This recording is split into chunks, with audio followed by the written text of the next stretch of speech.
Riaz, we raised the barrier around the school. It should keep out most of the trouble unless we end up with a particularly nasty visitor, Saji reported to the Prez. The members of the Occult Research Club and the Student Council gathered in a park a short distance from Kuo Academy. All except Kiba, that is. His whereabouts were still a mystery. Azia had healed the worst of Irina's injuries, but she was still weak, so she'd been taken to the chairwoman's house to recover. Saji was delivering a status update to the Prez on behalf of the Student Council. He was carrying himself awkwardly. It was probably the result of the spanking the chairwoman had given him. Apparently, after learning what had happened from Riaz, the chairwoman, Sona Shitari, had summoned the student council members and placed a large barrier around the school. Its primary purpose was to keep what happened within from affecting the outside town. We were dealing with one of the fallen angels' leaders, a figure who featured in the Bible and other religious texts. There was no telling what might happen. This should minimize any destruction, but to be honest, Kokubyo can destroy the entire area if he wanted to.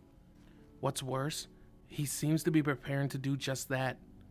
My servants have already spotted him releasing his power at several locations around the academy. What? I was left speechless by the chairwoman's report. Seriously? Are things really that dire? Does everyone here mean so little to that Kokubyo bastard? That damn fallen angel bigwig. I couldn't believe he wanted to destroy my hometown just to ignite some stupid ancient conflict. Screw you, you psycho fallen angel. You can't just go around doing whatever you want. I wanted to live happily here with Riaz and Azia. This guy had gotten me beyond infuriated. In order to limit the fallen angel's ability to attack, my servants and I will continue to erect more barriers, the chairwoman continued. We want to reduce the damage as much as possible. It pains me to put the academy in harm's way like this, but considering who we're dealing with, we'll have to do everything we can to stop him. She narrowed her eyes and glared hatefully in the direction of the school. That look was undoubtedly meant for Kokubyo. The way the chairwoman was speaking, it sounded like she thought Kuo Academy being destroyed was inevitable. I wonder if this was the last I'd see of my school, of our school. Thank you, Sona. We'll take care of the rest.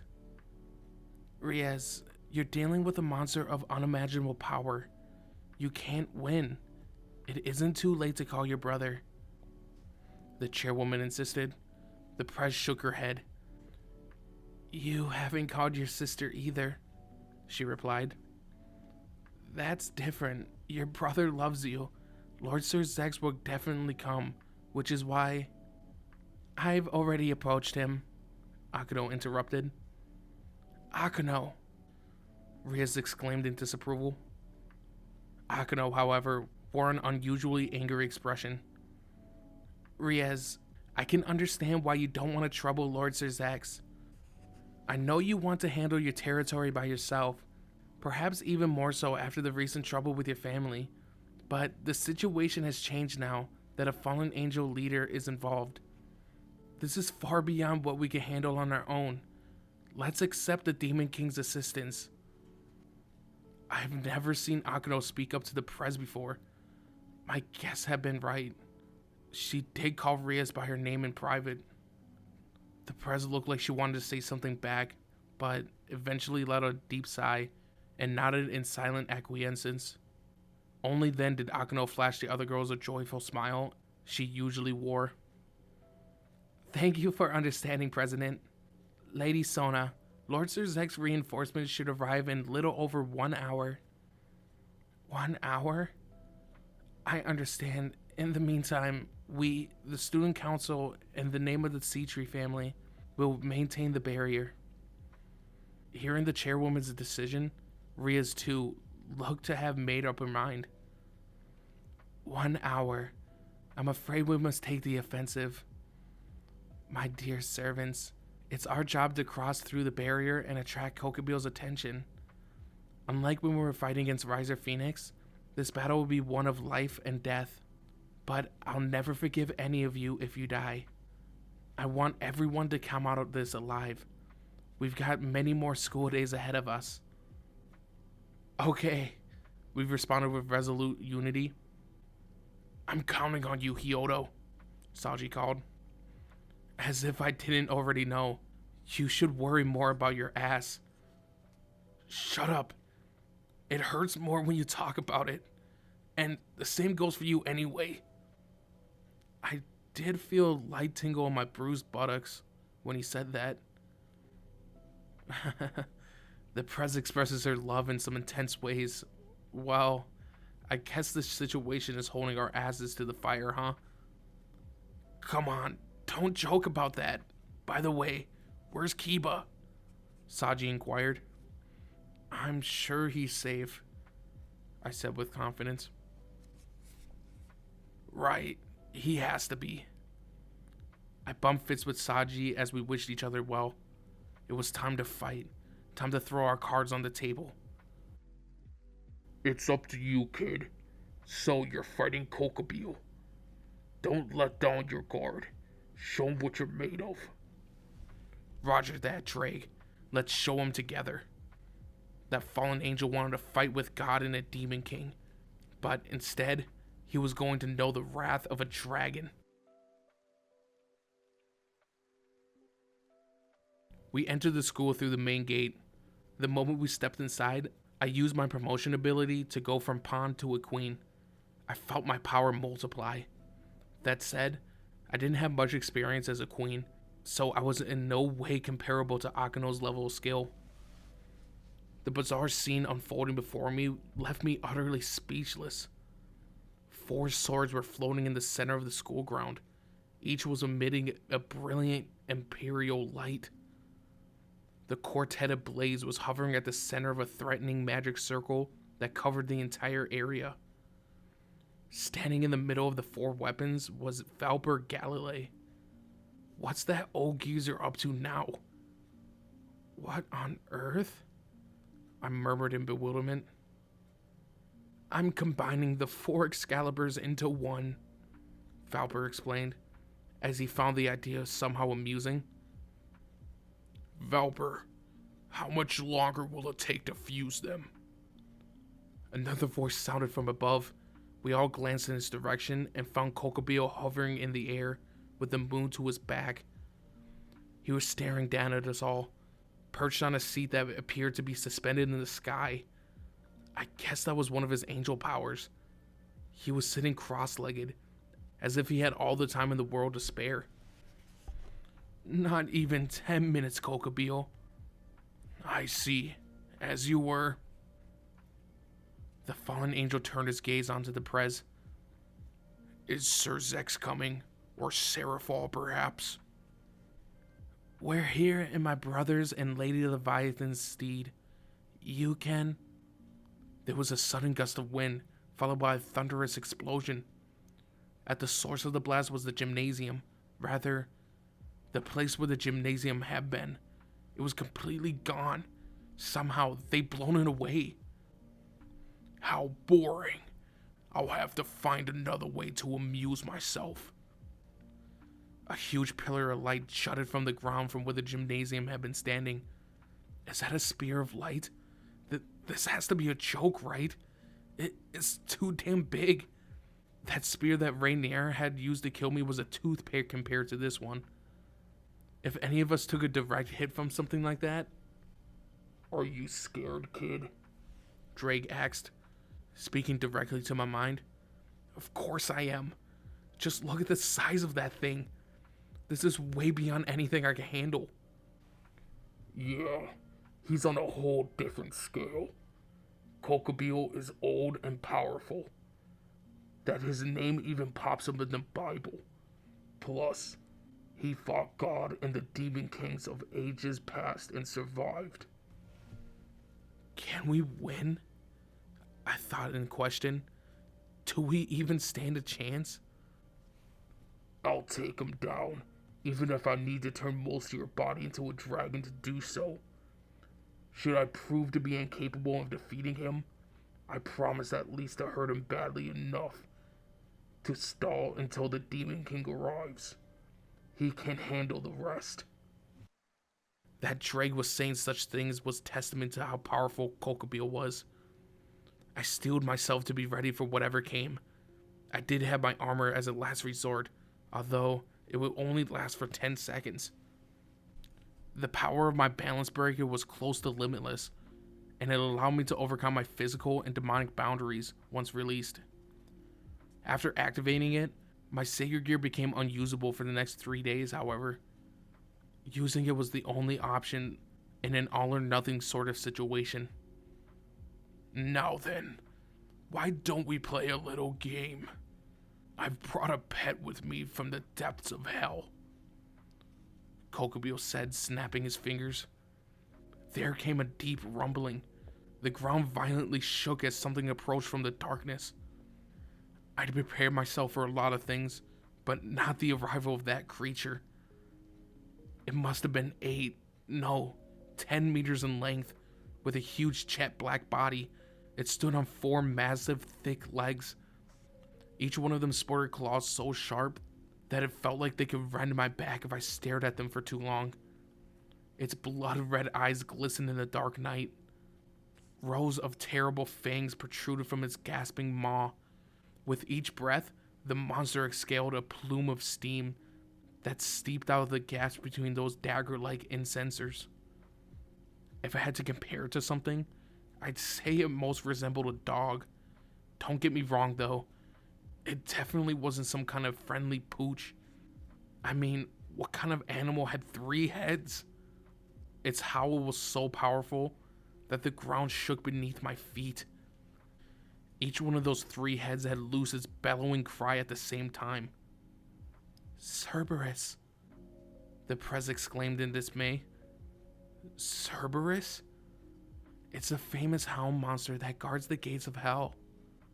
The gates of hell? Could there be anything more ominous? It's supposed to live only on the pathway to the underworld. How could Kokobio have brought it here? Riaz couldn't believe her eyes. Is it that bad? I asked, almost too scared to hear her answer. We don't have a choice. We're going to have to destroy it, Issei.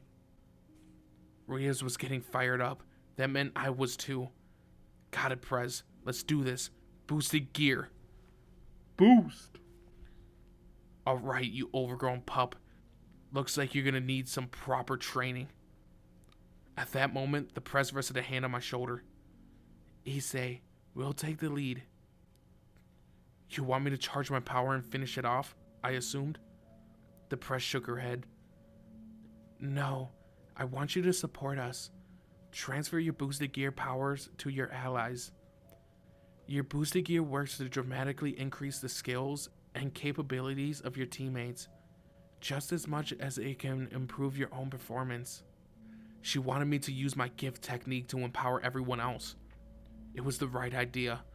Akano and Riaz could do more than I ever could. Transferring my boosted power to them was sure to be incredible. The same would be true if I passed my strength over to Azia. Doing so could cause her healing abilities to jump to an astonishing level. My job in the fight was to use my exponentially increasing energy to boost my allies' abilities. I had to wonder if that would work against someone as mighty as Kokobio, though. It may not have been enough to wound him, but I hoped to at least give him what we needed to protect ourselves from his attacks. By the way, Issei, including your own power-up, how many times can you transfer your power? The Prez asked. There was a limit to the number of times I could use my boosted gear in one sitting. Sacred gears with incredible potential weren't without their shortcomings, I suppose. The more I used it, the greater the effect it would have on my body. If I used it to exhaustion, it would stop functioning, and I'd be sapped of all my strength. As of now, 3 or 4 transfers is all I can muster. I might pass out after the 4th time though, so the best I could probably do is 3. I see. Then we can't afford to waste even a single shot. Sorry, Prez. I could probably stretch it out a bit if I didn't transfer my entire power, but I doubted that would be a sound strategy given our present opponent. As I thought about it, I began to feel that I myself had become a strategic item in the impending battle, but I was fine with that. Akano. The Prez's wings shot out of her back as she soared up into the sky with Akano. Cerberus let out a menacing growl and leaped after them. One of the creature's 3 heads locked onto the Prez and breathed out a gout of flame. Whoa, that thing really is a monster. Too easy. Akano placed herself in the path of the blast and froze it into solid ice. That was our queen for you. Eat this. The Prez leaped out from behind Akano, unleashing a huge black mass of demonic power at the Hellhound. It was a burst of pure destruction. That ability of Rias's could annihilate anything. One of the monster's other heads loosed out another ball of fire. It collided with Rias's attack mid-air, producing a violent explosion. At the same time, the 3rd head shot out a fireball of its own.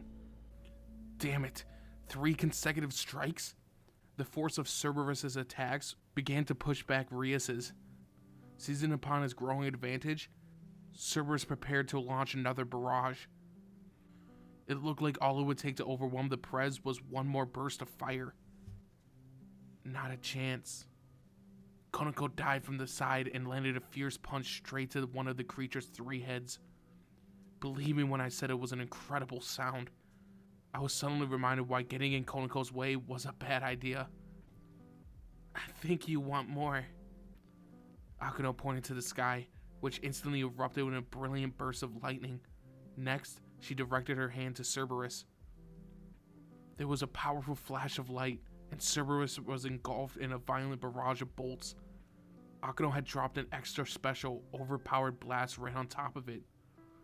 The Prez charged in for the coup de grace, but, to my surprise, Cerberus survived. It had somehow sustained the blow from the side of its body, though raw black blood was spurting from its wound. Smoke rose up from the monster's cindered flesh, but its eyes remained aware and alert. How could it keep moving after taking so many hits? My boosted gear was still charging, by the way. I may have been promoted to queen, but to be frank, that didn't even put me on the same ballpark as Akano. Basically, my stats and abilities as a demon were still low. I had to get stronger. Surviving this battle was just the first step. From there, it's on to become the mightiest of pawns, just like I promised the Prez. My ears caught another dangerous sounding roar from someplace behind me. Nervously, I glanced back. There's another one? A second Cerberus stepped out from the darkness. You've got to be kidding me. This is getting out of control. The creature let out a deafening sound before charging straight for Azia. I had to get her out of there. So long as I didn't attack or sustain any damage, my boosted gear shouldn't have reset. All I needed to do was grab Azia and make a break for it. Unfortunately, there wasn't exactly an abundance of safe places in the schoolyard in which to escape. Issei, boost your own powers, the Prez commanded, giving me permission to use the boost for myself. That was probably the best option here. Burning my stored power just to dodge an attack sure felt like a waste though. Still, if it was the only way to protect Azia, then I had to do it. I made up my mind when one of the second Cerberus's head suddenly flew into the air. It had been sliced clean off. Who? Kiba? To my surprise, it wasn't the pretty boy, but instead it was Zenobia.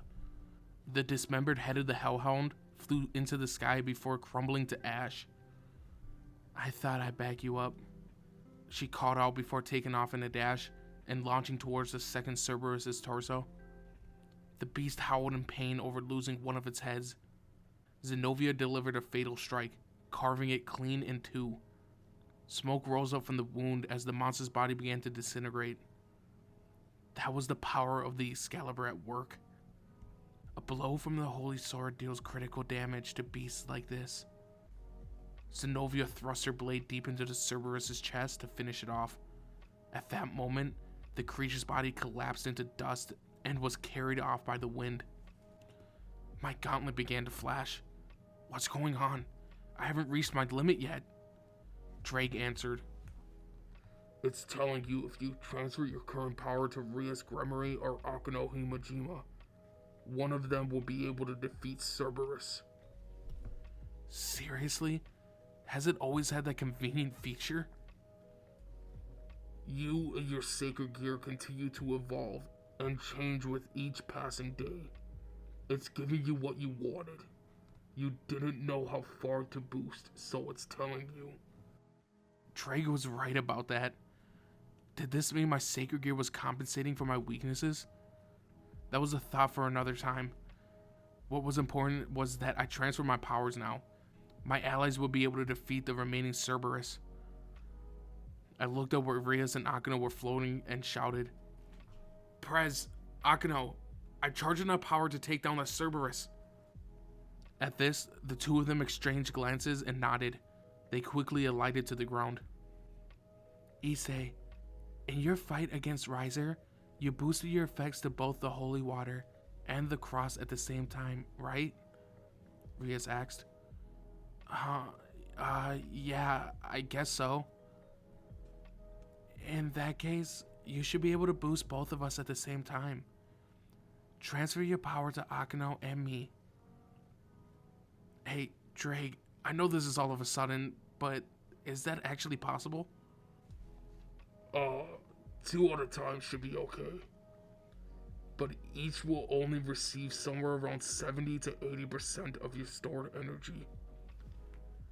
I hurriedly relayed that information to Rias and Akano. That should be enough. Yes, we can do it. Do it. The two instructed simultaneously. I placed a hand on either of their shoulders and activated my sacred gear. Let's do this. Boosted gear, gift. Transfer. I could feel an overwhelming quantity of power flow through my body into Akano and the Prez. In a blink of an eye, the two of them were overcome with an enormous amount of demonic energy. They were both clearly taken aback by the level of strength now coursing through them.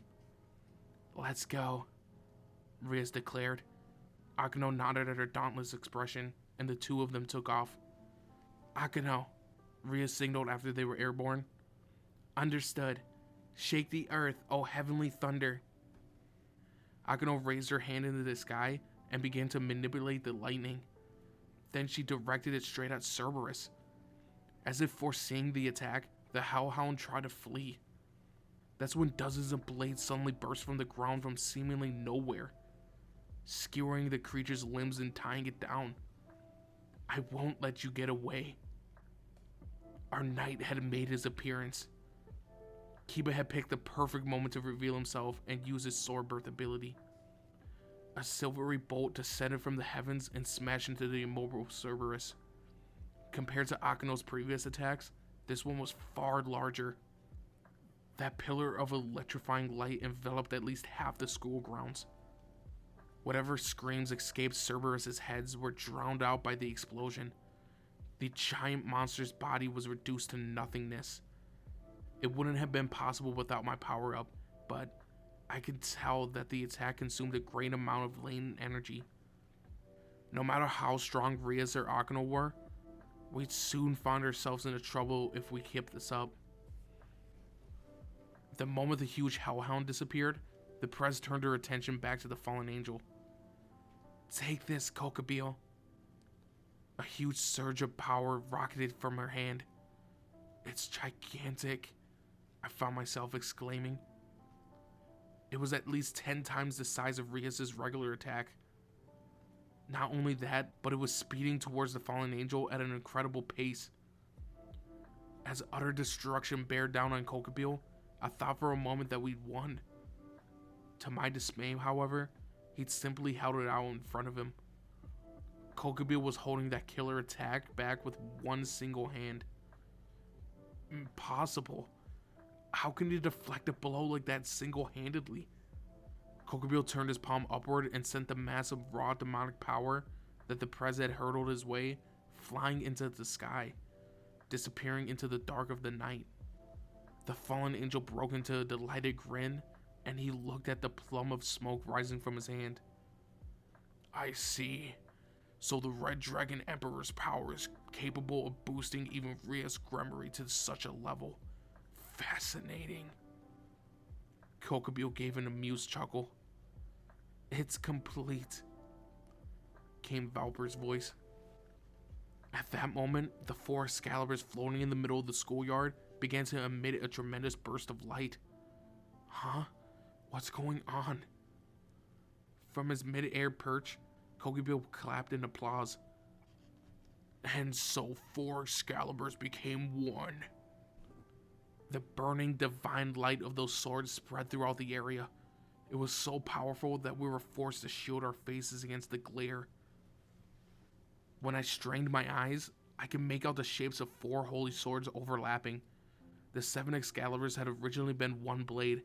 Now 4 of those pieces were being reunited. The blazing glow subsided, revealing that there was indeed now only one single holy sword. It was encased in a bluish-white aura. Now that the 4 Excaliburs are one, the technique is complete. This whole town will meet its end in 20 minutes, and the only way to stop it is to defeat Kokobio himself, Valper exclaimed. What? I was left speechless. How could I not have been? This town, my home, was about to be reduced to rubble. The magic circle stretching over the school began to increase in the brightness and power. Is it activating? Seriously, everything I know is about to be annihilated. This had to be a joke. It can't be real. We couldn't afford to hold our position until Sir Zex arrived. There wouldn't be a town left to save by the time he got here. Freed, Kokobio called out to the psycho priest. The white-haired exorcist approached from out of the shadows. Yeah, boss? Take up your sword. This shall be our final piece of entertainment. Show me what you're capable of with 4 Excaliburs combined into one. Right, whatever you say. You're a real taskmaster, you know that? Whatever. It'll be an honor to use that super awesome Excalibur to dismember a lot of them. Maybe I'll see how many pieces I could cut them demon scums into. With a deranged grin, Free took hold of the Excalibur in the center of the schoolyard. Can he actually wield that thing? I recall that Free had said something earlier about Valper having given him a factor or something that let him handle holy swords. Knight of Rhea's Gremory, Zenobia called to Kiba. If we're still working together, what do you say we destroy that Excalibur? Are you really okay with that? Kiba asked. Zenobia flashed him a fearless grin. At worst, I'll just have to recover the fragments of the weapon's core after we smash it. It might be a holy weapon, but if Freed's the one using it, it isn't a real holy sword. These things are only as strong as their users. His hands on that weapon make it nothing more than a sword of hearsay. He may as well be using a regular blade.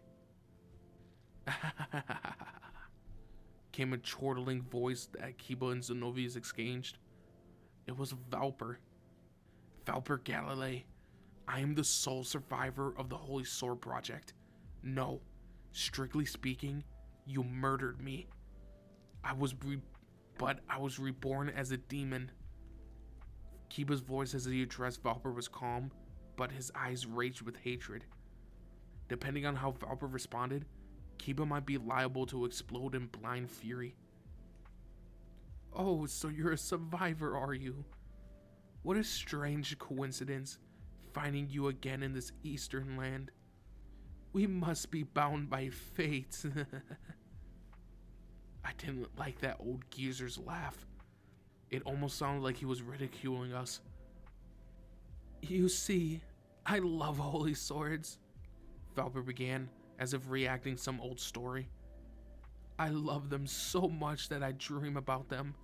In my youth, nothing touched my heart more than the tale of the Excalibur. You can imagine my despair after discovering I had no aptitude for wielding holy swords myself. And because I couldn't use them, I longed to find someone else who could. That desire was so powerful that I devoted my life into researching how to create an individual capable of using one. At last, my dedication has finally paid off. I owe it all to you and your fellow test subjects. What? You completed it? Didn't you dispose of all those failures?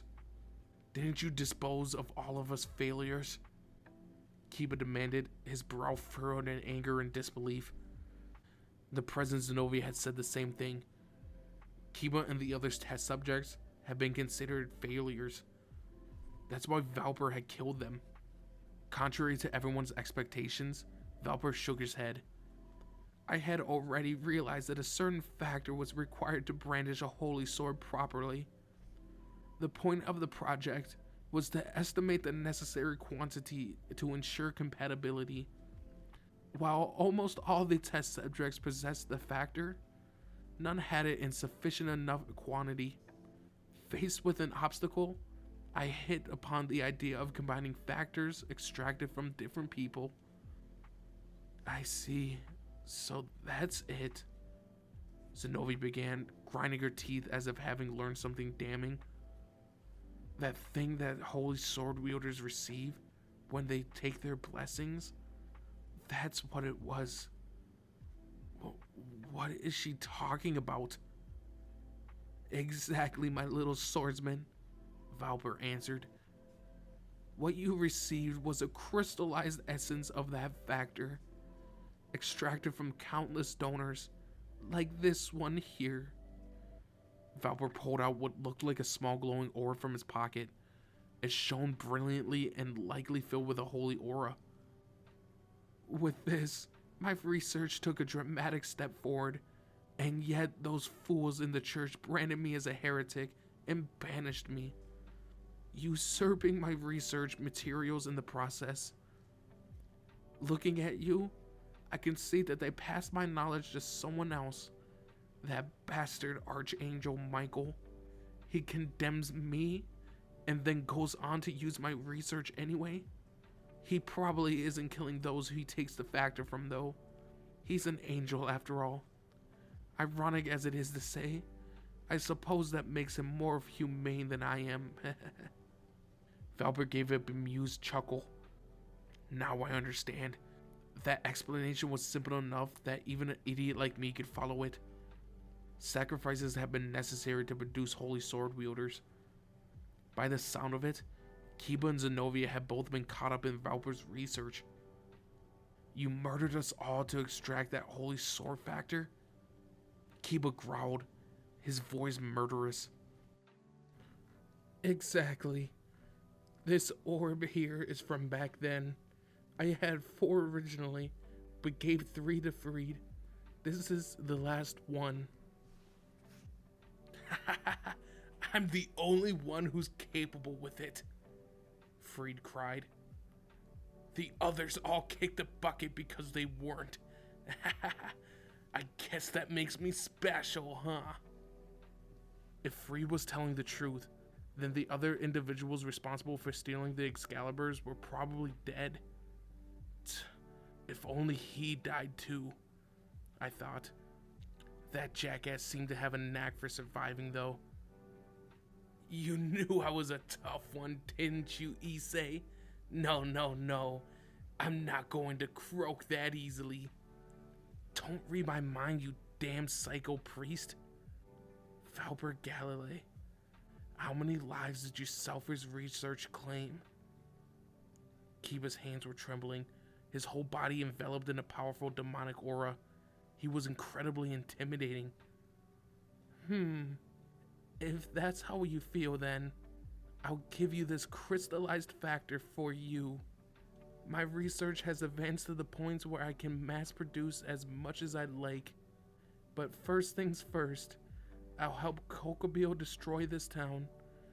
Then I'll gather every last holy sword from every corner of the world and mass produce holy sword wielders to use the combined Excalibur to wage war against Michael and the Vatican. I'll show those foolish angels and their blind followers who condemned the fruits of my research. So that's why Valber had joined forces with Kokobeel. They both hated angels. They both wanted war. Could there have been a worse combination? As if having lost all interest in the factor, Valper hurled it away. The little thing bounced across the ground before coming to a stop at Kiba's feet. Kiba leaned down and silently picked it up, caressing it sadly, lovingly, dearly. Everyone. Tears coursed down his cheeks. His expression was filled with sorrow, but at the same time, it held a look of unquenchable rage. That's when it happened. The crystal began to emit a faint light. It gradually spread and expanded until it had enveloped the entirety of the school ground. Curiously, it then began to coalesce in various spots. After a moment, the light was forming the shapes of distant people. Before I knew it, Kiba was surrounded by boys and girls comprised seemingly entirely of that faint bluish-white light. Could it be? All the energy followed across the battlefield must have released their souls from the factor, Akudo murmured. Was that actually possible? Looking back, we had demon swords, holy swords, demons, and fallen angels together in one place. Perhaps it wasn't so unusual after all. Kiba stared at the figures, his face lighting up with sadness and nostalgia. Everyone, Yeah, even I haven't figured it out yet. There were children whose lives had been snatched away by the Holy Sword Project. Kiba was encircled by those who Valper had so casually disposed of. I've always wondered, did I alone deserve to live? But there were some of you who loved life more than I did. Is it really right for me to live comfortably in peace after you all been denied that? One of the spirits, a young boy, flashed Kiba a smile. His lips moved, but being unable to lip read, I couldn't make out what he was saying. Akudo interpreted it for me. He says, "Don't worry about us anymore. Live your life." Kiba had clearly understood as water streamed down from his eyes. At that moment, the spirits began to move their lips together in rhythm. Are they singing? It's a hymn, Azia whispered. They were singing just like they used to, still weeping. Kiba joined them. In the midst of that cruel and inhumane experiment, this chant had been their sole way of holding on to their hopes and dreams. Its melody had been the only comfort they'd ever known for their brief, torturous lives. Kiba and the many spirits wore smiles of innocent joy as they intoned the song. The children began to emit a glow. That powerful light quickly enveloped Kiba. We are no good alone. We didn't have enough of the factor to handle a holy sword, but together, we should be able to. Even I could hear their voices now. I heard that hymns were supposed to be dangerous to demons. It didn't hurt at all though, perhaps because of the sheer diversity of energy flowing throughout the schoolyard. The warmth of close friends, of dear allies. Before I knew it, I was crying as well. Take the holy sword. Don't be afraid. Even if there is no God, even if he isn't watching, our hearts will always be one. The children's soul rose up to the heavens, then descended on Kiba as a single radiant burst. Kid. That was when Drake called out to me. What? Can't you see we're in the middle of something? I thought back. Your knight has done it. What on earth are you talking about? Sacred gears evolve in response to emotions of their vessel, but there is a kind of transformation that can go beyond that. When a vessel's thoughts and wishes undergo a dramatic shift, one great enough to influence a wider world around them, that change reaches to the sacred gear too. And when that happens, you get Drake paused there, laughing lightly to himself. Is a balance breaker. The light that seemed to rend the sky clean in two looked to be bestowing a sacred blessing on Kiba. All I wanted was to live. My survivor was the only thing on my mind as I fled that research facility alone. Blood oozed from my mouth as I dashed through the forest. By the time I made it through the woods and encountered a certain Icos demon, the fire of my life had all been extinguished. What was it all for? That red-haired girl asked me as she took me in her arms. My vision blurring, I murmured weakly, "Help me.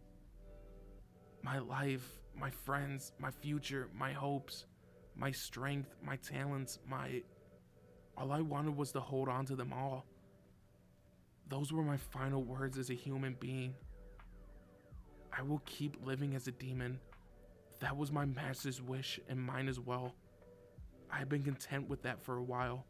Unfortunately, I soon discovered that I cannot cast aside my hatred for Excaliburs, or my resentment for those who murdered my friends. No, perhaps I could have forgiven my woes, but now I had the best friends imaginable. Issei, Konako, you saved me from my quest for vengeance. As I scored through the town for that holy sword wielder, I realized that I found friends who wouldn't hesitate to help me. Surely, that's enough, I thought. The souls of my fallen brothers and sisters were crying out for revenge, however. I found myself unwilling to let go of that hatred that fueled my demon swords. Now, at last, I was about to be released from those shackles. Don't worry about us anymore. Live your life. My fallen brothers and sisters didn't want revenge. They never wanted it. But that doesn't mean this is over. Unless we struck down the evil before us, similar tragedies would befall many other innocents around the world. Valper Galilei, your heinous acts end here. Many people have known that research requires sacrifice. How is my work any different? There's no mistaking it. That man was pure evil. Kiba, beat the hell out of that free bastard and his Excalibur. Issei, you're a knight of Rias Gremmary's Familia and my friend. You're my buddy. Keep fighting, Kiba. Don't let your friend's wishes go to waste. He saved me, even without having anything to gain for it. Our master might have punished him for it, but he's still... Yuto, do it. You need to settle this for yourself. You're better than that Excalibur. You're a member of my Familia. You're my knight. And there's no way that my knight could lose to a measly Excalibur. Yuto, we believe in you. President, Vice President, Rias, Akano, Yuto, Konako. You can do it. Everyone. What are you all blabbering about? Are you singing along with those puny ghosts? Ah, I hate that song. Just having to listen to it makes my skin crawl. Stop it. I've had enough. I'm going to carve you up into itty-bitty pieces with this invincible, fused holy sword. Freed Selzen, the souls of my fallen comrades resides in you. I won't let you abuse them any longer. These tears will stand as proof of my resolve. I will be your sword, my brothers and sisters, my comrades, whose souls have become one with mine. Let's overcome our limits together. Where we failed before, we will succeed, here and now. President, everyone, I will be your sword. This is my answer to your faith in me. Soul birth. My sacred gear and my fallen comrades' souls came together and began to take a new form. Demonic power and holy power intertwined. I knew this feeling. My sacred gear, my comrades, They were calling out to me. This was a realization of my abilities. An artifact of divine brilliance and evil aura took shape as a sword in my hand. It's complete. Thank you, everyone.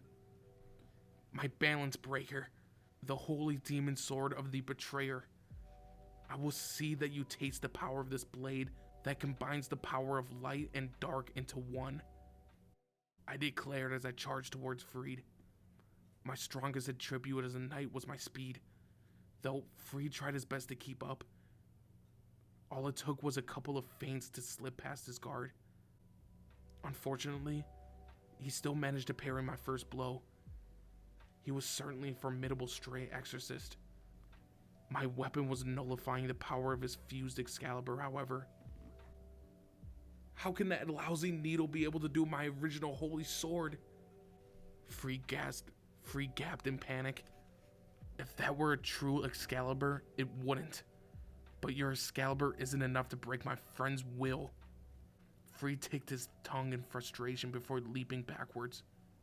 His Excalibur began to undulate as if it had a will of its own, twisting violently throughout the air as it closed in on me. That combined Excalibur possessed the abilities of its four parts. All of a sudden, the blade forked as it tipped surged towards me at incredible speed. Such quickness could have come only from Excalibur Rapid. Freed's sword came at me from every conceivable direction. It lunged with short thrusts as it swept with long, wide arcs, but I managed to block every attack. Freed's savage intentions made his moves easy to read. There was no difficulty blocking them so long as I knew which direction they were coming from. What's going on? Why don't you hit him? Aren't you supposed to be invincible, Excalibur? Aren't you supposed to be the ultimate legendary weapon? Freed shrieked. Impatience was clearly clouding his enjoyment. Fine, then I'll add this to the mix. And with that outburst, the tip of his blade suddenly disappeared. Invisibility? So now he's using Excalibur's transparent power. Even an unseen weapon didn't mean much if Freed kept attacking me from the same places over and over, though. My sword met his in midair, letting off a flurry of sparks. Once again, I deflected all of the exorcist's attempts at my life. Freed's eyes narrowed at a displeasing surprise. That's it. Keep him occupied. Zenobia called out, joining my side. She was gripping a holy sword in her left hand and waving her right hand through the air. Saints Peter, Basil, Dennis, and Virgin Mary, heed my call. She began to intone some sort of invocation. Just what is she doing? As I stared on in doubt, the air around Zenobia began to warp and twist.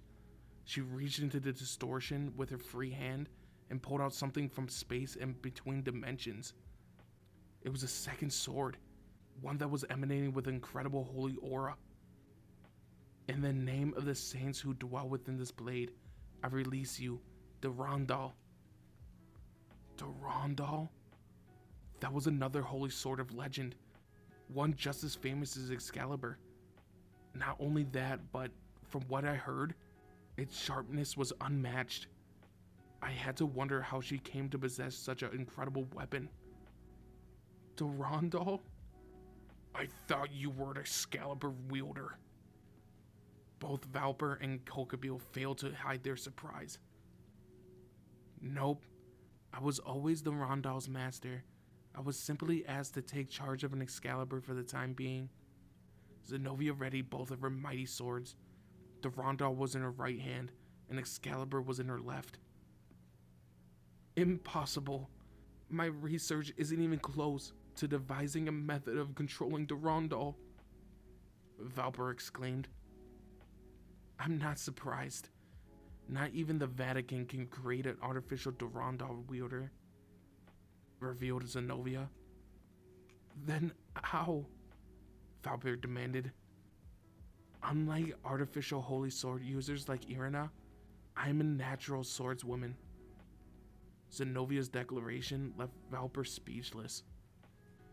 Unlike my fallen brothers and sisters and me, Zenobia had been blessed from birth.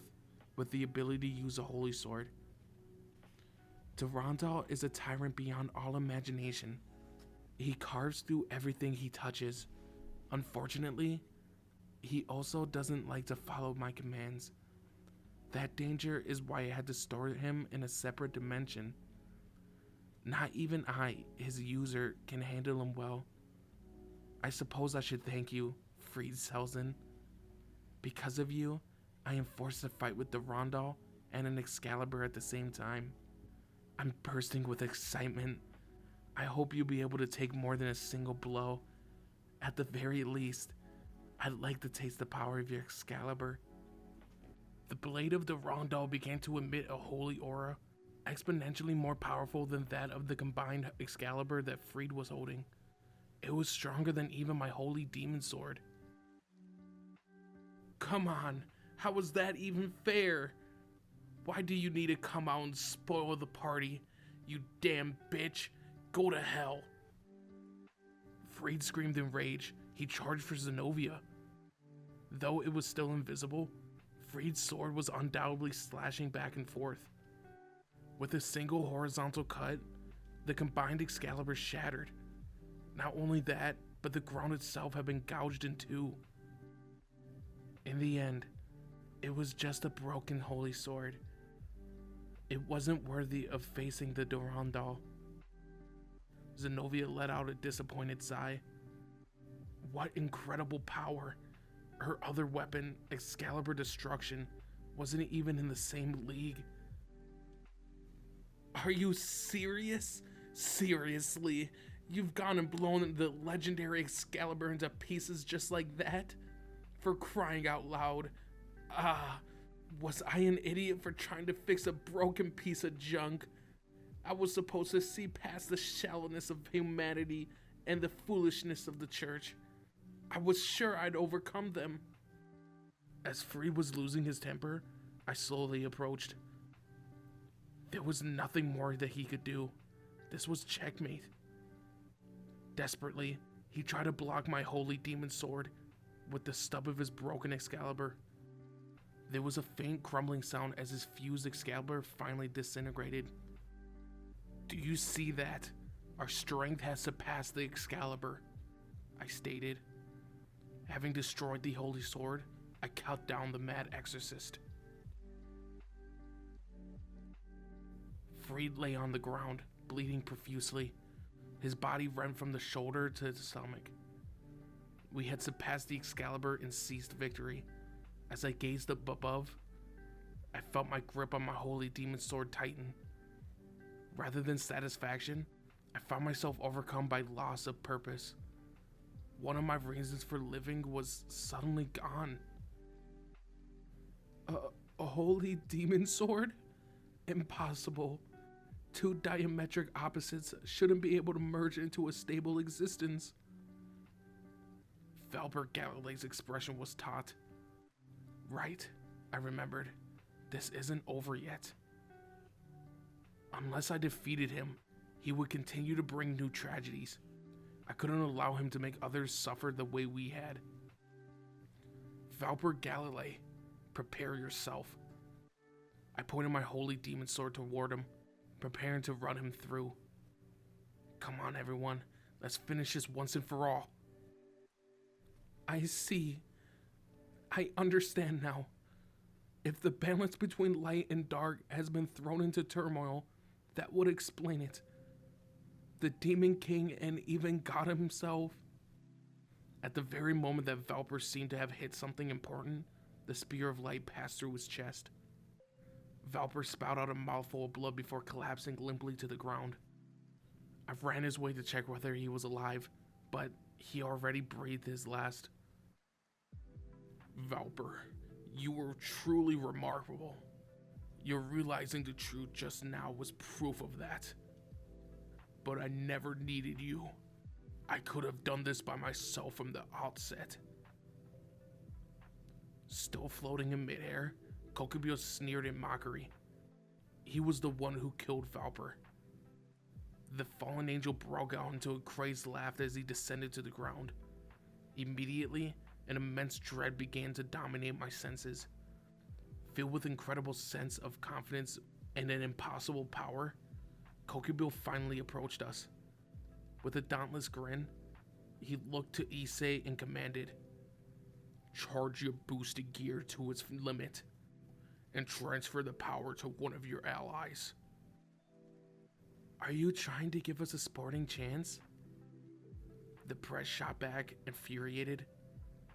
"Enough with the games." "You think this is a game? You're the ones who are fooling around. Do you really think you can defeat me?" Kokubil's eyes alone were enough to root me to the ground. My whole body was paralyzed with fear. The Bible had often described a powerful intimidation that fallen angels possessed. Now I was experiencing it firsthand. Sweat coated the palms of my hands as a cold feeling coursed through me. This dread was nothing like I thought I'd gone through during the battle against Riser Phoenix's Familia. No, this was a battle to the death. If I wasn't prepared to die, I would only be a hindrance. Desperately, I searched for something inspiring within me. I had avenged my friends, but the battle wasn't over. The spirits of my comrades had wished for me to live and be happy. If that was what they wanted, then that's what I had to do. I resolved to survive the impossible battle and live my life as a demon of Ria's Gremory's Familia. Lend me your strength, my departed friends. Help me brandish the holy demon sword that your collective will brought to life. Issei, your sacred gear, the prez instructed. Issei nodded. Boost! Echoed his sacred gear in a mechanical voice as a bright red flash emanated from it. Everyone stood shocked still as we waited for the boosted gear to charge. Tension hung heavy throughout the area. I was prepared to attack if an opening presented itself, but Kokubil didn't show so much in a single second of weakness. Charging him recklessly would only elicit a lethal counterattack. In all likelihood, everyone was thinking the exact same thing. It was all we could do to try to slow our racing heartbeats while Issei's boosted gear charged. "Ready," Issei finally called. Issei's gauntlet let out an even brighter burst of light. Its doubling ability must have reached its limit. "So, who will you transfer it to?" Kokubil inquired with a playful curiosity. "Issei," the prez declared, holding out her hand. "Right." Issei took her hand in his own and began to transfer his power to her. They held on together tightly. Even from where I was standing, I could feel the sense of trust and affection they had for each other, emanating from their clasped hands. The light from the orb on the back of Issei's gauntlet flowed down his arm into the president's body. A powerful crimson aura began to surround her. My skin tingled in the presence of that much raw demonic power. An attack with that much energy behind it wouldn't have left so much as a speck behind. Any normal opponent had no chance. Kokubil, however... Excellent. Such a powerful surge of demonic power. At this moment, you stand on par with the Demon Kings, Ria's Gremory. I see now that you are talented indeed. It was wrong of me to assume that you were inferior to your brother." The fallen angel bellowed with a truly heartfelt joy. His countenance was tinged with madness. He was looking forward to fighting. From the president's outstretched hand came the most powerful blast of demonic power I'd ever seen. So great was its force that shockwaves formed behind the president. Ripples tore up from the ground as the shot of raw energy sped towards Kokubil. With one hand, no, two, he motioned to intercept it. "Interesting. Very interesting. Sister of the Demon King Sir Zex Lucifer."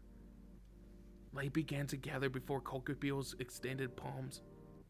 The fallen angel met President's attack head-on. His eyes shone with crazed, blood-curdling delight. Inch by inch, the President's blast was pushed back until it began to lose its shape.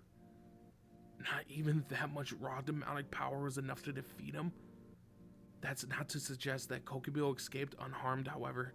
His dark robes had large tears in them, and his hands were exuding fresh blood. Despite his wounds, Kokubyo was winning out over the president. Ria's shoulders were heaving. Her incredible shot left her panting. Even for someone as remarkable as her, it seemed impossible to deliver multiple strikes of such magnitude. Given how much energy spent on the first one, it seemed unlikely she had a second one left in reserve. Our best option now was to have Issei boost up again and transfer the power to someone else. But if Rias hadn't been able to take out Kokubyo, then I wasn't sure who could. Akano, Zenobia with the Durandal? I pondered silently. For as powerful as my new balance breaker was, I knew it would take everything I could muster just to hit Kokubyo once. Things might have been different if I'd learned how to master my new abilities, but in my present state, no, I chided myself. I mustn't think that way. I refuse to let the president or any of my friends die. Until my dying breath, I will protect them. Lightning. Seeing that Kokubyo was still preoccupied with the president's supercharged massive demonic energy, Akano let loose a barrage of electric strikes. Wholly unperturbed, Kokubyo dispelled them with a flap of his black wings. Do you presume to interfere? You who possesses Barkio's powers? Don't let me in with him. Akano's eyes widened with indignation. She hurled down bolt after bolt, but Kokubyo brushed aside each and every one of them. Barkio was another one of the fallen angel leaders. Like Akano, he specialized in electric attacks. Supposedly, he was so skilled with them that many referred to him as the Holy Lightning. Barkio was said to be on par with Azazel, a governor of the fallen angels, in terms of basic fighting ability. Furthermore, he was also Akano's. Having completely mollified the president's attack, Kokubyo erupted with laughter. To think that you become a demon. You have a delightful familiar there, Ria's Gremory, the Red Dragon Emperor, a survivor of the Holy Sword Project, and Barakil's own daughter. Your tastes are barren as your brother's. Don't you dare speak ill of our Demon King. Your insulting my servants alone warrants 1,000 deaths, the president cried. Kokubyo sneered before challenging. Then try to destroy me. Little sister of the Demon King, master of the Red Dragon, the so-called crimson-haired princess of annihilation. I'm the longtime arch-nemesis of your kind, am I not? Seize upon this opportunity and rid yourself of me, or wallow in regret for the rest of your days. I had no idea whether my holy demon sword would work against a being like Kokubyo, but I had to try. Zenobia, who up until now was waiting behind me, charged forward alongside me. Let's work together, she declared. Side by side, we closed in on the mighty fallen angel. Focusing everything I had into my blade, I struck at the same time as Zenobia. Her attack should have connected first, but Kokubyo conjured up a sword of light and effortlessly deflected the strike. Durandal. Unlike that ruined Excalibur, yours is the real thing. Regrettably. The air trembled, and an abrupt ringing erupted in my ears. The fallen angel released a wave of demon energy from his free hand, lifting Zenobia up in the air. While she was aloft, he delivered a powerful kick right to her stomach. Zenobia cried in anguish as she was thrown backwards. Its power is entirely dependent on its user, girl. You aren't even close to mastering Durandal. Its previous users were forces to be reckoned with, but you? Zenobia righted herself as she fell, and she managed to land safely onto the ground. No sooner had she done so than leaped forward into another attack. Seeing my chance, I also moved in. Kokubyo, with this holy demon sword, I will destroy you once and for all. I won't lose to anyone else. Oh, a two-pronged attack with a holy demon sword and a holy sword. Interesting. Excellent. Come on then. Anything less, and it wouldn't be worth the effort. Kokubio spawned in a second blade of light in his free hand and prepared to meet us. Whether it was the holy demon sword or Zenovia's Durandal and Excalibur, Kokubio parried our strikes as if they were nothing. It seemed like the fallen angel surpassed us even when it came to swordsmanship. Sensing the opportunity, Konako hurried at Kokubio from behind with a powerful punch ready when... Too easy. One of Kokubio's wings morphed into an edged weapon and tore mercilessly through her flesh. She slammed hard onto the ground. It quickly grew wet with her blood. Konako, despite your heroic proclamations, your friends are still dying. I let my guard down as I watched Konako fall, and Kokubio immediately lashed out with one of his weapons. A crack had appeared in my holy demon sword. The state of the weapon depended on my strength of will. If I allowed my concentration to waver, even for a moment, it would quickly grow fragile. The fallen angel had taken full advantage of that opening. A force rippled from Kokubio's body and back at Zenovia and me. Fortunately, I somehow managed to maintain my stance, but we were both gasping for air. We can't win. The thought had surfaced in my mind almost unconsciously. Our opponent was simply too powerful. Even using my balance breaker, I couldn't hope to match him. I'd known Kokubio was one of the leaders of the Fallen Angels, but still found it difficult to grasp that he was so dominant. No, I said to myself, I can't afford to think like that. We need to win. Winning was the only way we'd survive, and I decided that I want to live my life. Issei and Azia rushed to Konako's side. Azia was already employing her sacred gear to heal Konako's injuries. Thank goodness. Without the twilight healing, Konako wouldn't have made it. Kokubio, we're not finished, I shouted, readying my holy demon sword for another attack. As I did, the crack running down the blade disappeared. Gathering every ounce of energy in my body, I rushed in. Again, fine by me. Holy demon sword. Suddenly, countless blades emitting both holy and demonic auras appeared around Kokubio, surrounding the fallen angel. With this, I would be able to pin him and attack him in one fell swoop. Do you think this would hold me? With a fearless laugh, Kokubio's 10 wings morphed into layer upon layer of swords, effortlessly crushing the holy demon swords that I had assembled around him. Damn, so even that was no good. Unimpressed with my attack, Kokubio caught my holy demon sword between his index and middle fingers. Is that it? Asked the man before giving a disinterested sigh. I tried to pull my balance breaker free, but it was firmly caught between his digits. Taking a different approach, I summoned another holy demon sword, but Kokubio caught that one with his free hand. Refusing to quit, I opened my mouth wide and called up a third holy demon sword that shot out from my throat. Gripping the hilt between my teeth, I swung my head wildly. As I expected, the third strike forced Kokubio to release the other two blades and fall back. Did I get him? Looking carefully, I could make out a thin horizontal cut across his cheek. A light ribbon of red had bloomed from it. The best I could do was a single scratch. Kokubio was certainly a foe worthy of his position among the fallen angels. My friends were all exhausted, their faces filled with despair. Kokubio, the only one among us who remained composed, chortled in delight.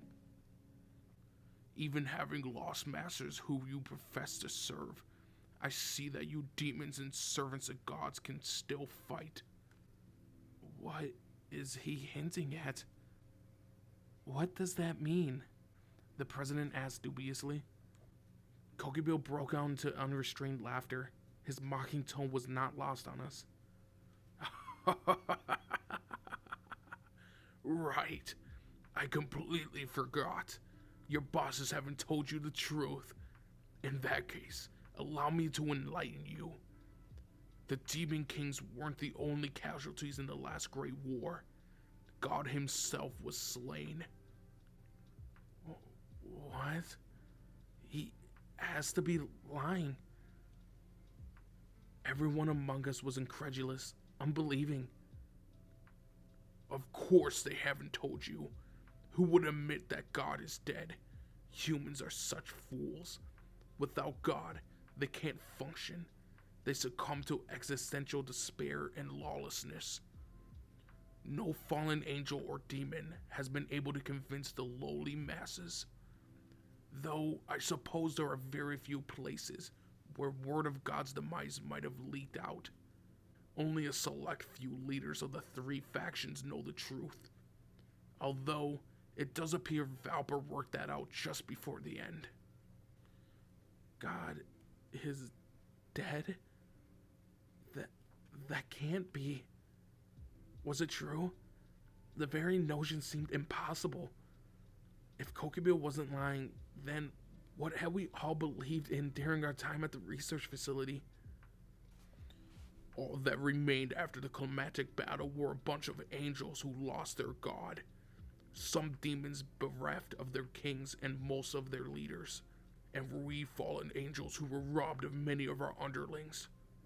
Our forces weren't just exhausted, they had been reduced to a point where we had to begin relying on humans just to survive. Alliances with mortals were all that saved angels and fallen angels from extinction. The more angels who succumb to the reality, the more fallen angels there would be. Without God, however, there would be no new pure-blooded angels. Pure-blooded demons are becoming a rarity too, no? No, you're lying. Zenobia murmured from a short distance away, her strength visibly waning. Her face was filled with such absolute defeat that I could hardly bear to watch. She was a true believer, a servant of the Lord. Her life's mission had been to carry out God's will. Faced with the death of everything she believed in, Zenobia had lost her reason for being. Gritting my teeth, I began to ponder whether anything I fought for in my life had been worth it. To be frank, there will never be another great war like the last one. Not unless someone deliberately starts it.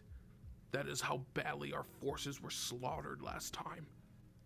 With God and the Demon Kings, the central forces in the conflict dead, those remaining decided that there were no point in continuing it. And all because that bastard, Azazel, lost most of his men in the fighting. He went on and announced that there would never be another great war. It was infuriating, utterly intolerable. We come so far, and we were suddenly told to back off. It was absurd. If we kept pushing forward, we could have won. Damn that Azazel. Fallen angels should not be wasting their time seeking out humans with sacred gears. Kokibio was speaking more to himself now, though his tone was no less indignant. The truth of God's demise was more shocking than any of us could ever imagine. Azia covered her mouth with her hands. Her eyes were saucers, and her body was trembling violently. After becoming a demon, she had abandoned her faith.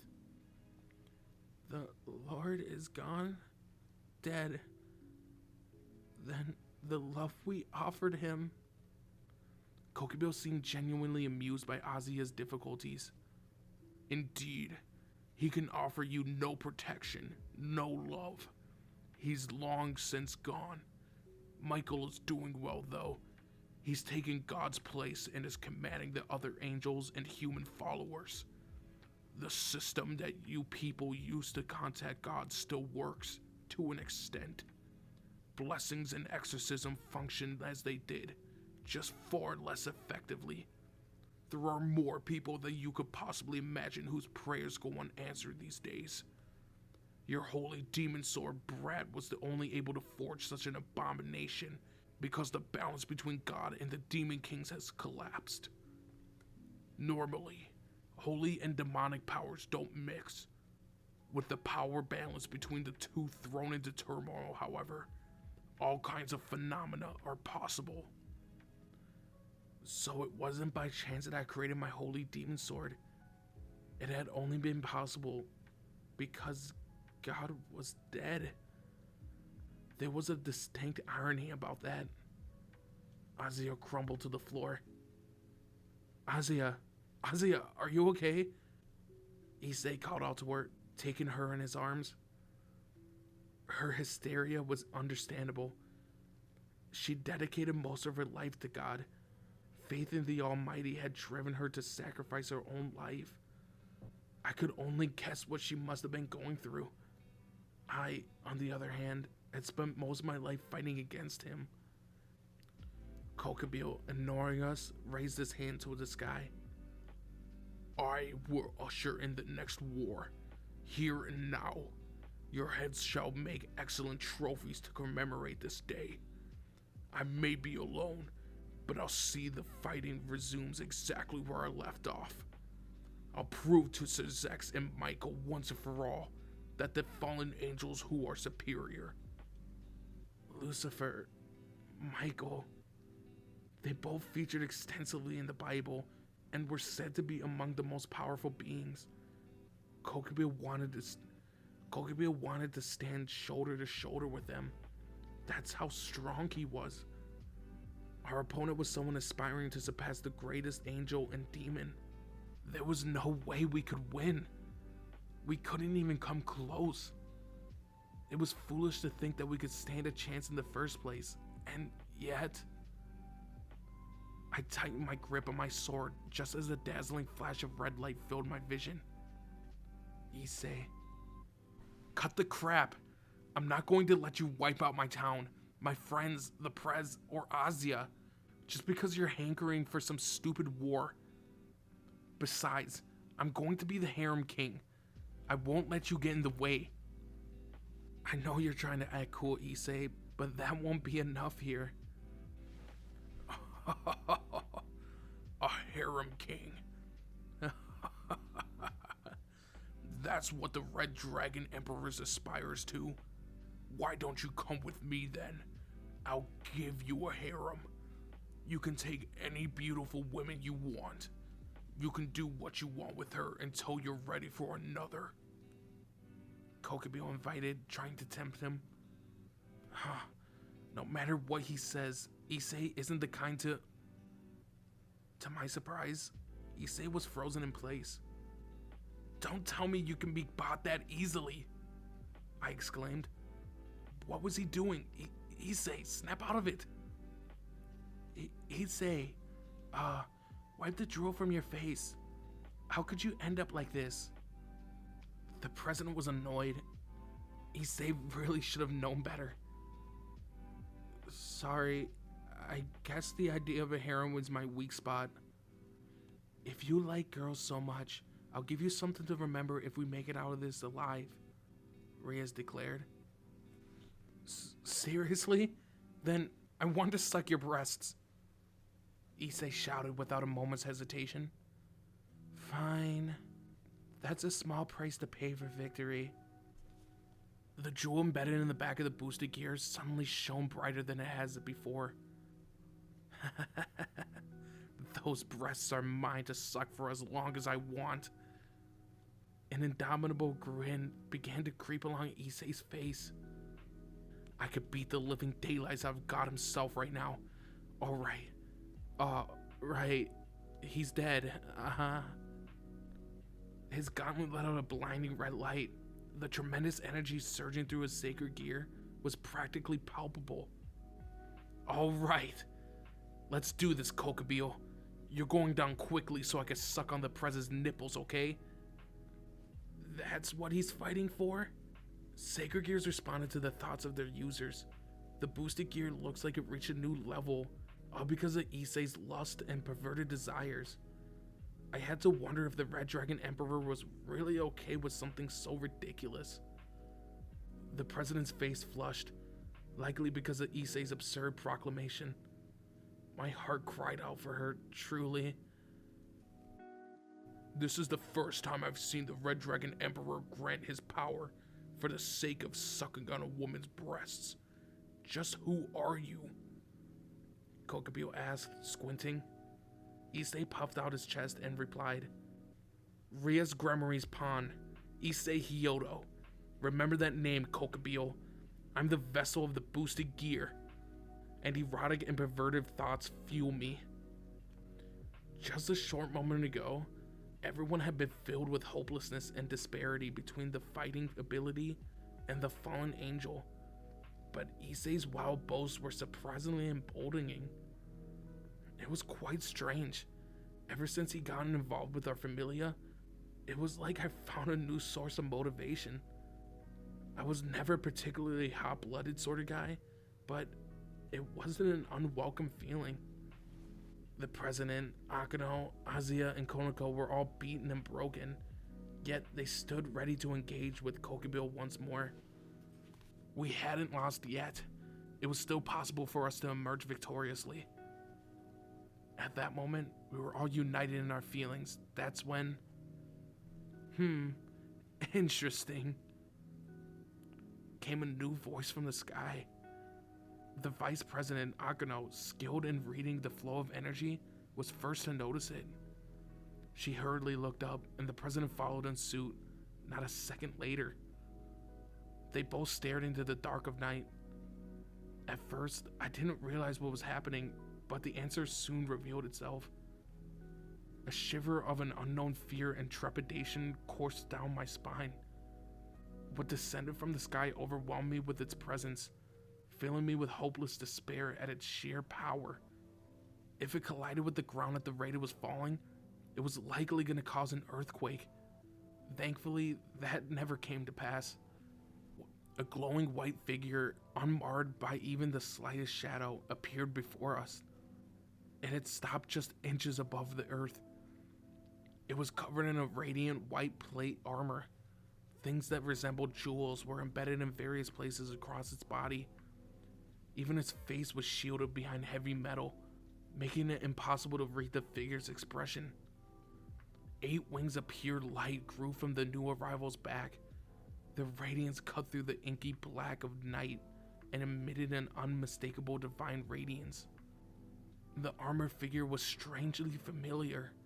The color and shape might have been different, but it was identical to the boosted gear's scale mail in all other respects. No doubt, everyone else had realized what that meant too. Everyone understood who the newest entrant to the battlefield was. The Vanishing Dragon. Kokubio was the first to utter its name. Indeed, the antithesis of the Welsh Dragon, the Vanishing Dragon. My whole body was quaking. I was unable to move, left feeling as if the figure had grabbed a hold of my heart. At the same time, I was fascinated by the mysterious brilliance. It was beautiful. That being had captured my soul. Kokubio clicked his tongue. The Divine Dividing.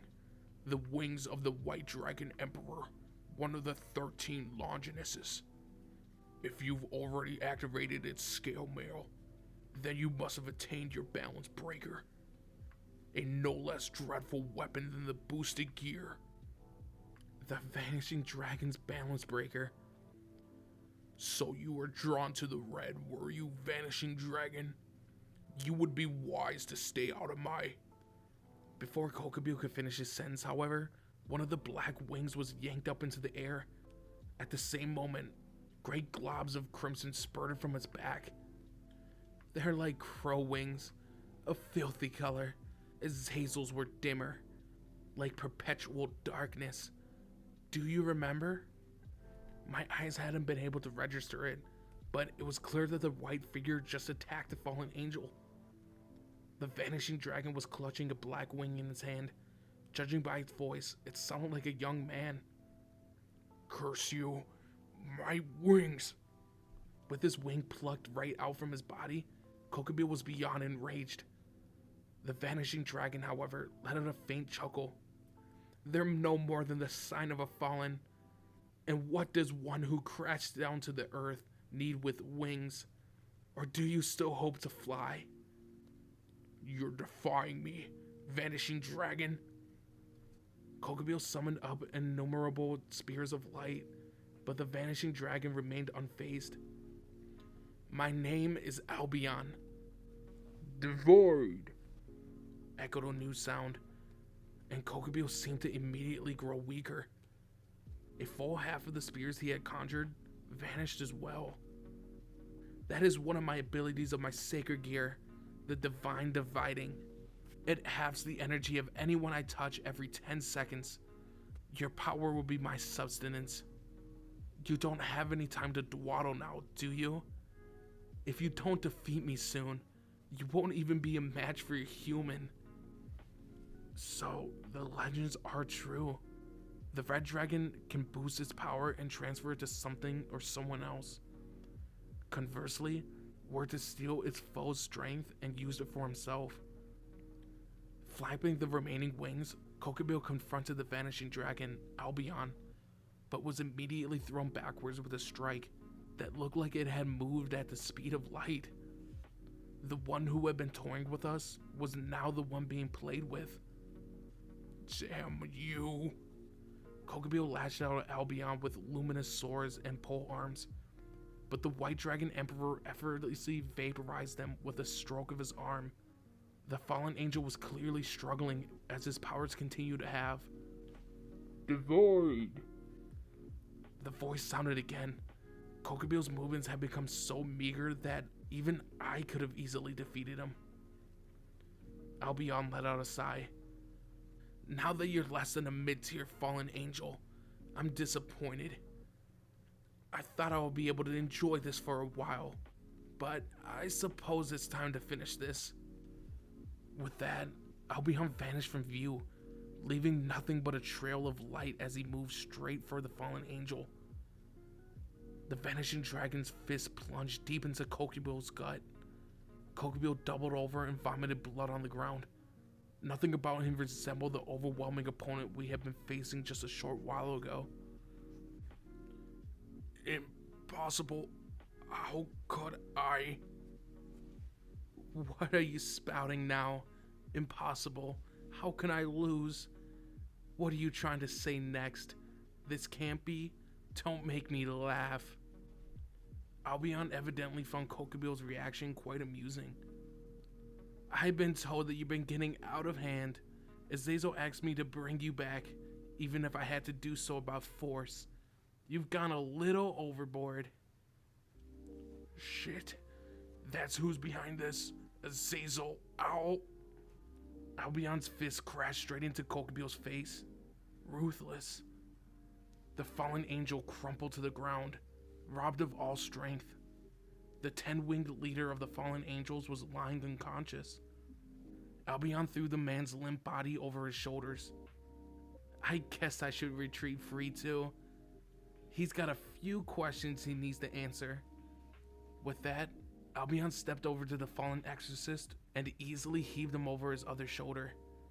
Having retrieved both of them, he spread his brilliant wings of light wide and prepared to take off. Are you ignoring me, White One? Asked the unfamiliar voice. It had come from Issei's gauntlet. The jewel on it was shimmering luminously. So, you're awake, Red One. The gems embedded in Albion's armor glowed similarly. Are the beings who reside in the two sacred gears communicating with each other? I would have never expected our reunion to be like this. Nor would I, though we are still fated to meet in battle. It seems our paths may cross a few times before such a day arrives. And yet, White One, I sense a little hostility in you. You do not seem as belligerent as you once were either, Red One. Perhaps we both found interest outside of fighting. That is well. Let us enjoy ourselves for a time. There's nothing wrong with having a little fun alone, is there? See you soon, Drag. I look forward to it. Until then, Albion. The conversation was between the Red Dragon Emperor and the White Dragon Emperor. They had both said their farewells when, Issei, seemingly unsatisfied, chose to speak up, exclaiming, "Hey, what do you think you're doing? Who the hell are you? And what do you want? Thanks to you, I'm not gonna get to suck on the Prez's nipples now." His look was incensed. "Hold on, Issei. That's why you're angry? Comprehension requires strength. Grow stronger, my arch rival.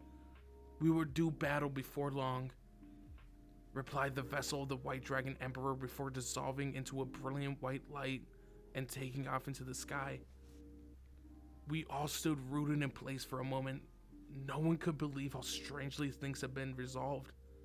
The magic circle that Kokubio had deployed over the school had already faded away. It was over. Even if we had a sudden intrusion to thank for it, the town had been saved. My eyes drifted to Valper's corpse, and I realized that things hadn't been settled just yet. According to Valper, there are still others employing cruel methods he devised. What would I do with my holy demon blade if I was to encounter those individuals? At the time, I wasn't sure. For now, for now. Someone struck me on the back of the head, interrupting my thoughts. I turned around and only found Issei grinning at me. "We did it, Mr. Pretty Boy. So that's a holy demon sword. It's a mix of ebony and ivory." He was staring at my blade with an almost childlike sense of curiosity. "Issei, Hey, we could talk about the details later. Seems like we should probably call it a day, don't you think? Everything's settled with the holy sword and your friends, yeah?" "Yeah. Thank you, Issei. You've done a great thing for me." "Kiba, we can go back to our club activities now, can't we?" Azia asked anxiously. Despite having learned that God was dead, she was still worried about me. Azia was truly the epitome of kindness. "Of course," I began when... "Yuto." The president called my name. The smile on her face was welcoming. "Thank goodness you're back, Yuto. Not only that, but you discovered your balance breaker. I'm so proud of you." "President, everyone, you saved my life, and I betrayed you for it. I don't know how to apologize for what I've done." The president stroked my cheek. Whenever I felt despondent, she was always there to comfort me. "You're back, and that's enough for now. Don't let their wishes go to waste." "President, I want to renew my vow to you. I, Yuto Kiba, as a knight of Ria's Gremlins Familia, will protect you with all my life." "Thank you, but be careful what you say in front of Issei, alright?" When I turned around, I saw Issei glaring at me with jealousy. "I want to protect the Prez as her knight, but you're the only one that could take that role, so keep your wits about you and do your best." He spat, blushing. "I will. Thank you, Issei." Now then. There was a dangerous sound as the president cloaked her hand in a swirling red energy. What's going on?" The president responded to my confusion with a devilish grin. "Yuto, you need to be disciplined for running off by yourself. 1,000 spankings." The Demon King and his reinforcements arrived 30 minutes later. In the meantime, Issei howled with laughter as the prez disciplined me. The spankings might have been painful, but I felt as if I finally returned home. Several days had passed since the incident with Kokubio. As Ozzy and I stepped into the clubroom after school, we both jumped a little at the sight of a foreign girl with a green streak in her hair, dressed in a Kuo Academy uniform. She was sitting comfortably on one of the sofas. "Yo, Red Dragon Emperor." It was Zenobia. What? What are you doing here?" I demanded. My finger trembled as I pointed at her. No sooner had I asked Then a pair of leathery black wings erupted out of her back. What? Those are demon wings. What's going on? Zenobia snorted in amusement. I was devastated when I learned that God was dead, so I decided to become a demon.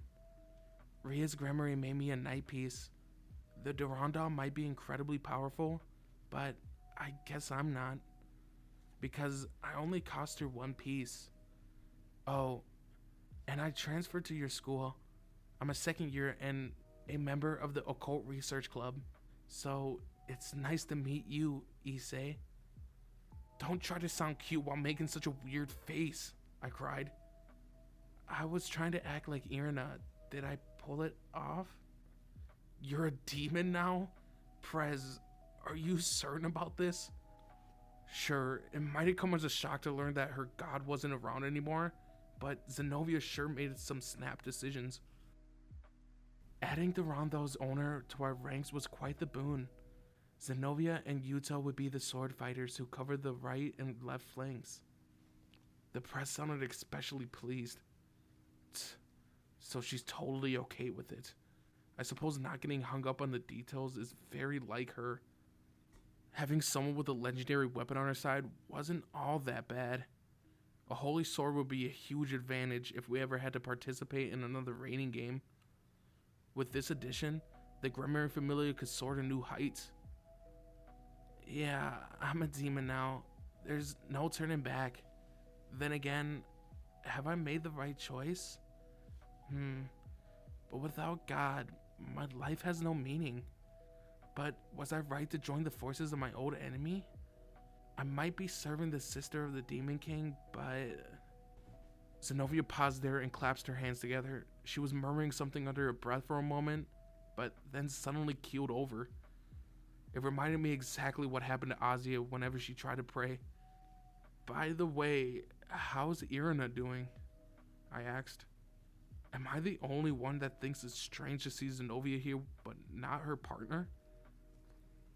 She returned to the headquarters with the 5 Excaliburs and Valper's body.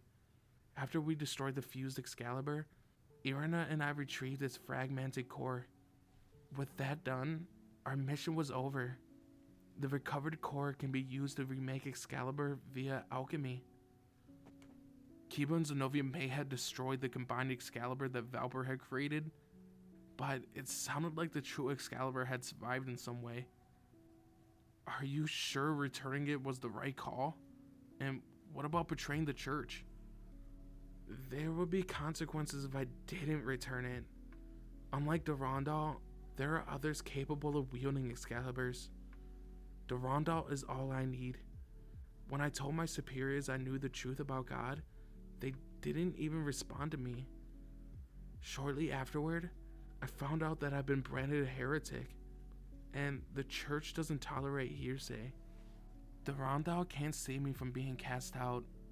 I suppose I'm no different from Azia Argento now.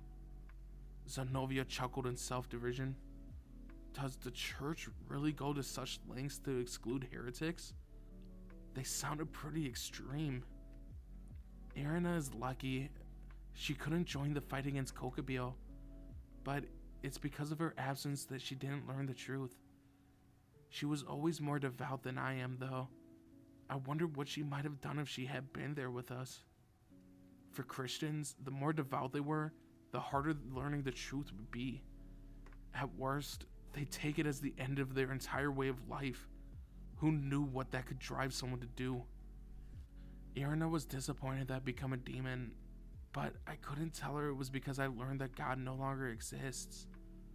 It was an awkward farewell. We'd probably be enemies the next time we meet. Zenobia said, closing her eyes and exhaling. I wonder how Irina's feeling about this. Now that other club members were assembled, the press rose to address us. The church made contact with our side regarding recent events. They sent a message to the Demon King. I quote, "We wish to extend our condolences regarding the recent events involving the unpredictable and dishonest fallen angels." It goes on to apologize for Valper's actions as well. All they did was send some weak-ass letter of regret. I guess that's to be expected of our enemies. They were taking responsibility for Valbert, so I was alright with it. I must admit, this academy truly is a terrifying place, Zenobia said with a sigh. I had no idea there was another sister of a Demon King here. Another sister of a Demon King? She can't possibly mean... No. There are only 2 high-class demons at Kuo Academy. Does that mean the chairwoman? I swung my gaze around to the Prez, who nodded in confirmation. What? That was a hell of a revelation. By the way, Rias' older brother had ordered some of his people to repair the destroyed school grounds and gymnasium. Restoring everything in a single night was truly commendable. As I thought about it, I remember they built an entire replica of the school in another dimension just a short while ago. Maybe stuff like that isn't a big deal to demons. More importantly, why does my school have a strong connection to Demon Kings? Azazel, the governor of the fallen angels, has similarly conveyed a message to both the church and to the Demon Kings. According to him, Kokubio was acting alone when he stole the Excaliburs. The other leaders of the faction claimed to be unaware of what he was doing. They sentenced him to be sealed for an eternity in Cactus, the deepest strata of the underworld, as punishment, the president explained. I guess that means we won't be seeing him again. That was a relief. If I never laid my eyes on that battle-crazed fallen angel, it would be too soon. That said, the situation was only resolved because of the Vanishing Dragon's intervention. It would seem that the fallen angels wanted to end the disturbance by sending someone from their faction. Yeah, it was a Vanishing Dragon who descended from the sky towards the end of the battle. What's worse, it looked like he completely mastered his balance breaker. Unlike me, he wasn't a second-rate fighter. As I wouldn't have lasted even a second against him. Somehow I was supposed to do battle with him though. With the White Dragon Emperor, Albion. I didn't know the name of the dragon's host, but I knew I had to train to close the distance between us by the next time we meet. There's a planned meeting among the representatives of the church, demons, and Azazel's fallen angels coming up. From what I gather, it sounds like Azazel has something he wants to discuss. There are rumors that he wants to apologize for Kokobio's rampage, but that wouldn't be like him, the press stated ominously before shrugging. It sounded like the fallen angels governor had a big ego. There was no way 3 factions would meet unless it's something important, right? Whatever they were going to discuss probably affected the entire world. We've been invited to. We were directly involved with the incident, and they want us to report on what happened. Seriously? I wasn't the only one taken aback. Every single one of us wore expressions of mute surprise. Anyone would have been stunned after hearing they'd been asked to meet with the big bosses. What are we gonna do? What's going to happen to our world? That's when I remembered that this was a good chance to ask Zenovia something that had been on my mind for a while now. Is the Vanishing Dragon still with the fallen angels? Yeah, Azazel has been rallying the Longinuses and those who possesses them to his side. I don't know what he's planning, but it can't be good. The Vanishing Dragon is among the strongest of the members. He's said to be the 4th or 5th strongest member that they have. That includes the leaders of the Gregory. He's already mastered his balance breaker. As things stand, he's much more powerful than you. The 4th strongest? That explained how he was able to take down Kokubio when we could hardly even scratch him. It looks like we're in trouble, Drake. Zenovia's gaze then shifted to Azia. I owe you an apology, Azia Argento. If there is no God, then there is no hope for salvation or love. I'm sorry. You may hit me if that will make you feel better. She bowed her head in a strangely Japanese expression of remorse. Her facial expression had barely changed, so I couldn't tell whether she was sincere or not. No, thank you, Sinovia. I'm content with my life. I may be a demon, but I met so many people who matter more to me than anything else. I'm just so happy to have been given this second chance. Azia's smile was as warm as the Virgin Mary's. She has such a kind soul. I was moved. Learning the truth about God had left her despondent for a bit, but the Prez and I had managed to lift her spirits. You and I are the only Christians to have learned about the Lord's demise. I can't condemn you anymore. To have fallen from being a great respected holy sword wielder to an exiled heretic, I won't forgive how quickly the church threw me aside. It may have been my imagination, but I thought I saw a flash of sadness in Zenovia's eyes. Alright, I should be going. There are a lot of things I need to learn before completing my transfer to the school. Zenovia turned around to leave when... Azia stopped her. We're all going to have some fun on the weekend. Why don't you join us? She asked with a radiant expression. Zenovia's eyes widened, but her face softened a moment later. I would love to when I have the chance, but not this time. However, Azia tilted her head. I would really appreciate if you could show me around the school at some point. Zenovia admitted. Of course, Azia replied, beaming. I hope that the two of them could become friends. Zenovia was difficult to read, but she didn't seem like a bad person. In my name of the Holy Sword de Rondal, I would like to cross blades with you again, holy demon sword wielder, Zenovia declared to Kiba. Alright, I won't lose next time, he replied with a smirk. Having confirmed that, Zenovia left us. Kiba was welling with pride and confidence. At some point during all the recent excitement, he undergone a dramatic transformation. The Prez brought her hands together, gathering all of her attention. Wow, everyone, now that we're all here, we can get back to our club activities. Okay, we all responded in unison. For the first time in what felt like ages, we were back to our usual cheerful conversations. Gotta grab them all, the magic dragon orbs. I sang into my microphone. We were at a karaoke place. Hey, enough with the dragon orb songs. Damn it. At least do a duet with Ozzy, you sexed fiend. Matsuda and Motohama were laying into me. Ozzy looked to be enjoying herself. Konako wasn't paying any attention to the karaoke though. Instead, she was stuffing herself with ice cream and pizza. The glasses-clad Kiryu was deliberating over what song she wanted to sing. As for Kiba, he was elegantly sipping a cup of coffee. Does that damn pretty boy have to act cool everywhere he goes? The seven of us were making full use of our day off and had made a plan to enjoy the entire afternoon.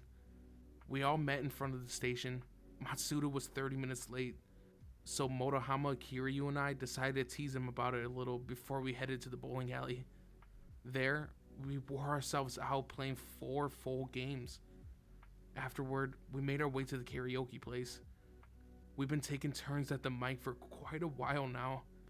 Only Azia and Kiba had yet to take a turn, but I knew I'd get them to sing something sooner or later. More importantly, I had to do a duet with Azia. What could have been better than singing with a blonde-haired beauty? To make things even better, she was wearing a gothic Lolita outfit today. You have to trust me when I say she was just too cute. That had been Kiryu's work. In the craftswoman's hands, Azia, the former Christian, had been given a sophisticated makeover. I could recite the holy book, Azia suggested. Please don't. You'll end up sending Kiba, Konako, and me up into heaven if you do that. I had invited Saji to join us, but he had to turn down the offer. The chairwoman has forbidden me from associating with girls, he said tearfully. It must have been tough being a member of the student council and the chairwoman's familia. After finishing my song, I took a mouthful of fruit juice to soothe my parched throat. I had pelted my heart out. The Prez and Akano had apparently gone shopping together, and so they hadn't joined us. A short time ago, Riaz had sent me a text message that read, "I'm shopping for swimsuits. I'll pick something you like." She even ended with a heart emoji. My nose had almost exploded after realizing she added a photo from the fitting room.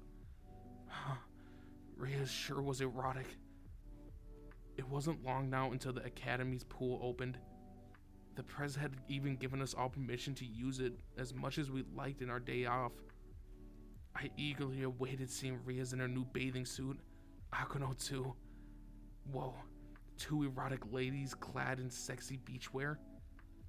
I couldn't stop drooling. Summer couldn't come fast enough. Issei, your nose is bleeding, Konako said with her piercing gaze. You were thinking about something obscene. Right again, Konako. Oh, I see you're going up a few sizes there. Hey, Kiryu, don't use your perverted ability on me now. Were you thinking about the president? Azuya asked, displeased. Her deductive reasoning is getting a little too good. It's nothing. Anyway, I've got to go to the toilet, I said, fleeing the room. After I'd taken care of my nosebleed, I spotted Kiba sitting on a chair outside a rented karaoke room. Hey, did something happen? I asked. Yeah, I guess you could say that. I sat down beside him. I'm exhausted. I guess we overdid it a little. We might have gotten a bit carried away at the bowling alley. That's for sure. We both chuckled at our casual conversation. At that moment, Kiba's expression turned serious. Issei, there's something I've been meaning to say. Thank you. He waited for me so he could express his gratitude? Don't worry about it. Your old friends forgave you. So did the Prez and everyone else. Everything's good.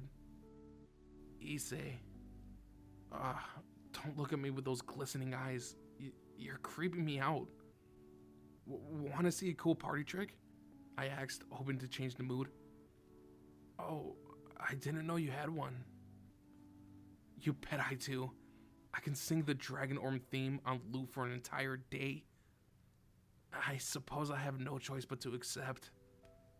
Come on, I think it's time for the Occult Research Club Pawn and Knight duet. If you say so. Together, we returned to the others and took up a pair of microphones. Not to brag, but our duet was pretty good. It was also the first time I ever saw Kiba break into a sincere, heartfelt smile.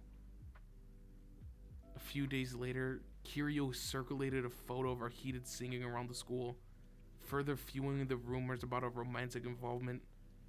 No good deed goes unpunished, I suppose.